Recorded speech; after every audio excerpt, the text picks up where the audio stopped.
Startups आज की दुनिया में एक बहुत ही ज्यादा फैसिनेटिंग वर्ड।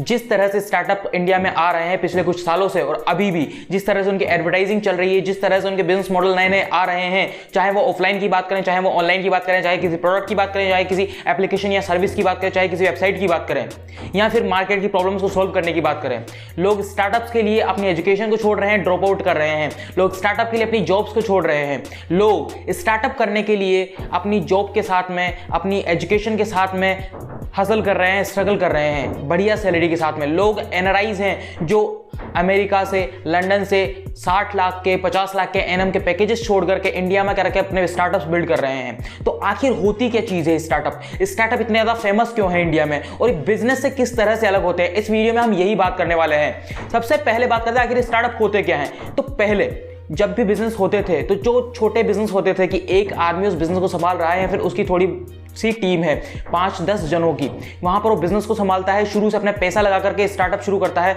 अपना पैसा लगाकर उस स्मॉल बिजनेस को शुरू करता है, चाहे वो कोई दुकान हो गई, चाहे वो कोई शोरूम हो गया या फिर कोई फैक्ट्री हो गई। अपना पैसा लगा करके उस बिजनेस को शुरू करता है, स्मॉल बिजनेस को। टर्मिनोलॉजी चेंज हुई है, अब उसे स्टार्टअप करके बोल दिया जाता है। बस वहां पर फर्क यह है कि पहले का माइंडसेट अलग था बिजनेस करने का और अब का माइंडसेट अलग है। तो स्टार्टअप बिजनेस से किस तरह से अलग है? हमने बात की स्टार्टअप्स जिनके लिए लोग बाग अपना सारा काम धंधा छोड़ के स्टार्टअप में लगे हुए हैं, अपना पैसा लगा रहे हैं, अपनी कमाई लगा रहे हैं, लेकिन ये बिजनेस से किस तरह से अलग है? तो बिजनेस का एक छोटा सा पार्ट होता है स्टार्टअप। स्टार्टअप इनका नाम क्यों रखा गया? क्योंकि जब आप किसी रॉकेट को देखते हैं लॉन्च के टाइम, जब वहां पर नंबरिंग होती है 10, 9, 8, 7, 6, 5, 4, 3, 2, 1, 0 और जब वो लॉन्च के लिए तैयार हो जाता है उड़ान भरने के लिए, उस चीज को कहा जाता है स्टार्टअप। तो यही चीज स्टार्टअप्स में लागू होती है, जो बिजनेसेस होते हैं उनमें लागू होती है। जब हम बिजनेस की बात करते हैं तो हमें डर लगता है रिस्क का, हमें डर लगता है प्रॉफिट का या लॉस का, हमें रेवेन्यू का पता होता है, हमें प्रॉफिट का पता होता है, हमें जीएसटी का पता होता है, हमें हमारे एम्प्लॉइज का पता होता है। लेकिन स्टार्टअप्स में कंडीशन बिल्कुल अलग है। यहां पर सबसे पहले आपको ग्रोथ माइंडसेट पर फोकस करना पड़ता है, उसके बाद यहां पर प्रॉफिट्स आते हैं, उसके बाद रेवेन्यू आते हैं और सबसे बड़ी चीज टीम बिल्डिंग। अपनी टीम को बिल्ड करना पड़ता है। किस तरह से आप अपनी टीम को बिल्ड करते हैं वो बहुत ही ज्यादा यहां पर फैसिनेटिंग होता है। बिजनेस में आप एक ऊपर एंटिटी बैठे होते हैं और उसके नीचे काफी सारे एम्प्लॉइज काम कर रहे होते हैं जिन्हें आप अलग अलग जगह से हायर करते हैं। लेकिन स्टार्टअप्स में आप साथ में काम कर रहे होते हैं, एंटिटी भी ऊपर बैठी एंटिटी भी साथ में काम कर रही होती है और उनके टीम मेंबर्स को भी साथ में कोलैबोरेशन के माध्यम से काम कर रहे होते हैं। तो स्टार्टअप्स में ये चीज होती है। स्टार्टअप्स में आता है पैशन। बिजनेस में पैशन,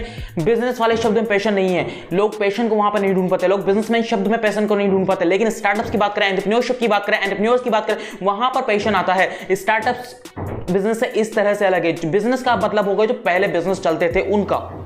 तो अब यहां पर जब स्टार्टअप्स बड़े होते हैं 2, 3 साल, 5 साल में, उसके बाद वो एक फुल कैटेगरी बन जाते हैं या फुल इंडस्ट्री बन जाते हैं, इंडस्ट्री के अंदर कदम रख देते हैं, उनको बिजनेस कहा दिया जाता है। अमेजन एक स्टार्टअप था, टेस्ला एक स्टार्टअप थी, स्पेसएक्स स्टार्टअप थी जो कि धीरे धीरे, फ्लिपकार्ट एक स्टार्टअप था, क्रेड एक स्टार्टअप है।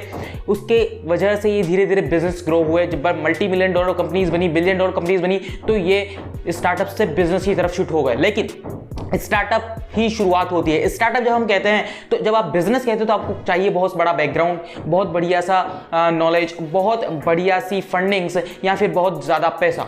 लेकिन हम स्टार्टअप की बात करते हो तो एक स्टार्टअप में आपको चेहरे दिखेंगे 1 या 2 और वो बंदा खुद फंडिंग पिच करता है लोगों को, जिसका स्टार्टअप में उसने खुद ने पैसा लगाया 10 से 15 लाख रुपए। वो एक ईमेल करता है 1000 करोड़ की कंपनी के बंदों को ताकि उन्हें वहां पर फंडिंग मिल सके, अपने बिजनेस मॉडल को वहां पर वो रिप्रेजेंट कर सके, वहां पर उनकी सुनी जा सके ताकि उन्हें फंडिंग मिल सके, पैसा मिल सके, जिससे वो अपना स्टार्टअप आगे बढ़ा सके, ग्लोबलाइजेशन कर सके। कैपिटलिज्म की बात होती है स्टार्टअप में, रेवेन्यू की बात होती है बिजनेस में, प्रॉफिट्स की बात होती है बिजनेस में, लॉसेस की बात होती है बिजनेस में, रिस्क की बात होती है बिजनेस में। लेकिन स्टार्टअप में वो पैशन के नीचे सब कुछ होता है। जब आप पैशनेट होते हैं, जब आप कैटेगरी में पैशनेट होते हैं, क्योंकि बिजनेसमैन पहले मार्केट की प्रॉब्लम को देखेगा, उसके बाद अपने हिसाब से बिजनेस मॉडल को चूज करेगा अगर उसका पैसा होगा तो। लेकिन स्टार्टअप्स में पहले आपका इंटरेस्ट को देखा जाता है, उस एक इंडिविजुअल का इंटरेस्ट क्या है, फिर वो उस इंटरेस्ट के हिसाब से अपनी टीम बिल्डिंग करता है। देन वहां पर एक स्टार्टअप की शुरुआत होती है जहां पर ग्रोथ पर फोकस किया जाता है, जहां पर सबसे ज्यादा फोकस ही ग्रोथ पर किया जाता है। तो स्टार्टअप इस तरह से डिफरेंशिएट करते हैं बिजनेस से। बिजनेस बहुत ज्यादा अलग चीज है, एक पर्सपेक्टिव से देखा जाए तो स्टार्टअप बहुत ज्यादा अलग चीज है, लेकिन बिजनेस का ही पार्ट बन जाता है स्टार्टअप। क्योंकि यहां पर ये एक बहुत सुनने में फैसिनेटिंग वर्ड लगता है, लेकिन चीजें उसी तरह से काम करती है, रूल्स वही लागू होते हैं।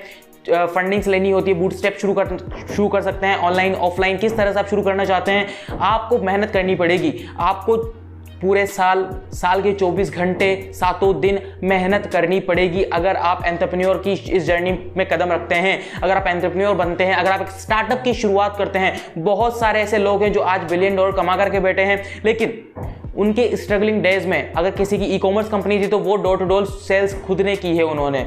टेस्ला के CEO एलोन मस्क, जो कि दुनिया के सबसे बड़े अमीर आदमियों की गिनती में आते हैं, उन्होंने खुद काफ़ी हफ्तों तक अपने ऑफिस में टेबल के नीचे जाकर के वो सोए हैं। इस तरह की चीज़ें आपको, जब स्टार्टअप की आप बात करते हो, स्ट्रगल आपको चाहिए होता है, स्ट्रगल हसल आपको करनी पड़ती है। उसके अलावा ग्रोथ माइंडसेट, लगातार सोचने वाला जो माइंडसेट है। स्टार्टअप की जब बात करते हो तो 24 घंटे, चाहे आप फिजिकली उस चीज़ में इन्वॉल्व ना हो, लेकिन मेंटली आप उस चीज़ में इन्वॉल्व होते हैं। आपके अंदर वो जुनून होता है, आपके अंदर वो कॉन्फिडेंस होता है कि मैं लोगों से किस तरह से कम्युनिकेट कर सकूँ, कि मैं इन्वेस्टर्स को किस तरह से समझा सकूं, कि मैं अपनी ऑडियंस को, अपने क्लाइंट्स को, अपने कस्टमर्स को किस तरह से समझा सकूं। वो चीज़ आपको स्टार्टअप्स में देखने को मिलेगी, वो चीज़ आपको पैशन आपको स्टार्टअप्स में देखने को। सबसे ज़्यादा स्टार्टअप्स कौन कर रहा है? सबसे ज़्यादा स्टार्टअप्स करते हैं यूथ। हालांकि 35 साल के बंदे, 40 साल के बंदे या फिर रिटायरमेंट के बाद भी काफ़ी सारे लोग स्टार्टअप्स करते हैं, लेकिन सबसे ज़्यादा स्टार्टअप्स कर रहे हैं यूथ। 13 साल का लड़का, 15 साल का लड़का या लड़की स्टार्टअप में झुके हुए हैं। अपनी पढ़ाई को छोड़ करके या फिर अपनी पढ़ाई के साथ में स्कूल जाते हैं और स्टार्टअप साथ में करते हैं जब घर पर आते हैं। उसके बाद बात करते हो, अपनी कॉलेज से ड्रॉप आउट की हुई है, स्टार्टअप शुरू किया हुआ है, अपने कॉलेज की पढ़ाई के साथ में स्टार्टअप शुरू किया हुआ है। उन्होंने 45 लाख की, 50 लाख की, 60 लाख की पर एनएम की गूगल, माइक्रोसॉफ्ट, इन्फोसिस की छोड़ी हुई है प्लेसमेंट्स स्टार्टअप के चक्कर में। इस तरह की चीज़ें जब इंडिया में हो रही हैं, इस तरह की चीज़ें जब वर्ल्ड में काफ़ी हो चुकी हैं, वर्ल्ड में चल रही है काफ़ी सालों से, लेकिन अब इंडिया में जब आ रही है पिछले कुछ सालों से और अभी चल रही है, तो यहाँ पर काफ़ी ज़्यादा अपॉर्चुनिटीज़ हैं। इंडिया बाकी जगह अगर आप जाएंगे, यूएस में आप जाएंगे, चाहे आप लंदन चले जाएं, चाहे आप रशिया चले जाएं, आपको अपॉर्चुनिटीज़ ढूंढनी पड़ती हैं, लेकिन इंडिया में अपॉर्चुनिटीज़ बिखरी पड़ी हैं। आपको उनको यूज़ किस तरह से करना है वो आपके ऊपर डिपेंड करता है। अपॉर्चुनिटीज़ यहाँ पर बिखरी पड़ी है, स्टार्टअप्स की, बिजनेस मॉडल्स की, बिजनेस आइडियाज़ की। कस्टमर आपको मिलेंगे, क्लाइंट्स आपको मिलेंगे, ऑडियंस आपको मिलेगी, लेकिन शुरुआत आपको ही करनी पड़ेगी। शुरुआत आपको जीरो से ही करनी पड़ेगी। अगर आपको किसी सीढ़ी पर चढ़ना है तो पहले पायदान पर पहले चढ़ना पड़ेगा। अगर आपको अल्फाबेट्स को कह दे कि अल्फाबेट्स बोल करके सुनो, तो आपको पहले ABCD से ही शुरुआत करनी पड़ेगी। अगर आप स्टार्टअप्स की बात करें तो आपको शुरुआत जमीन से ही करनी पड़ेगी, शुरुआत खुद से करनी पड़ेगी। स्टार्टअप्स में बहुत ही अच्छी चीज़ है वो ये है कि यहाँ पर अगर आप सेल्फ अवेयर नहीं हैं, पहले स्टार्टअप शुरू करने से पहले अगर आप खुद को नहीं जानते तो आपका स्टार्टअप फेल होने के चांसेस बढ़ जाते हैं। जी हाँ, क्योंकि पहले आप खुद को जानेंगे, फिर आप मार्केट को जानेंगे, फिर अपने क्लाइंट्स को जानेंगे, फिर अपने ऑडियंस को जानेंगे, एंड देन आप उन तक अपना प्रोडक्ट पहुंचाएंगे या फिर अपनी सर्विस पहुंचाएंगे। लेकिन पहले आपको खुद को जानना होता है, अपने इंटरेस्ट को जानना होता है, आपको सेल्फ अवेयर बनना पड़ता है, आपको खुद के अंदर कॉन्फिडेंस बिल्ड करना पड़ता है, आपको कम्युनिकेशन स्किल्स या फिर पर्सनैलिटी अपनी खुद की डेवलप करनी पड़ती है। स्टार्टअप्स करने से पहले या स्टार्टअप्स करने के टाइम आपको काफी सारा डिसिप्लिन भी रखना पड़ता है, आपको काफी सारा काम करना पड़ता है, स्ट्रगल करनी पड़ती है, हसल करनी पड़ती है। लेकिन स्टार्टअप्स एक बहुत ही अच्छी चीज़ है जो कि यूथ को बहुत ज़्यादा अट्रैक्ट कर रही है। अगर स्टार्टअप्स की जगह वर्ड होता बिजनेस तो वो यूथ को उतनी ज़्यादा अट्रैक्ट नहीं करता। अगर स्टार्टअप्स की जगह वर्ड होता धंधा या फिर व्यापार तो वो बिजनेस को उतनी ज़्यादा अफेक्ट नहीं करता, स्टार्टअप्स को उतनी ज़्यादा अफेक्ट नहीं करता, यूथ को उतनी ज़्यादा अफेक्ट नहीं करता। लेकिन यहाँ पर स्टार्टअप्स का शब्द आता है तो यूथ में एक एनर्जी फैल जाती है, यूथ में एक पैशन आ जाता है, यूथ में कॉन्फिडेंस आ जाता है, जो कि बहुत ज़रूरी है किसी भी काम को करने के लिए। किसी भी काम को करने के लिए यूथ को 20 साल आगे की वो सोच दिखाई देती है कि 20 साल बाद हमारी कंट्री कैसी होगी या फिर मेरा स्टार्टअप कैसा होगा, इस तरह की चीजें।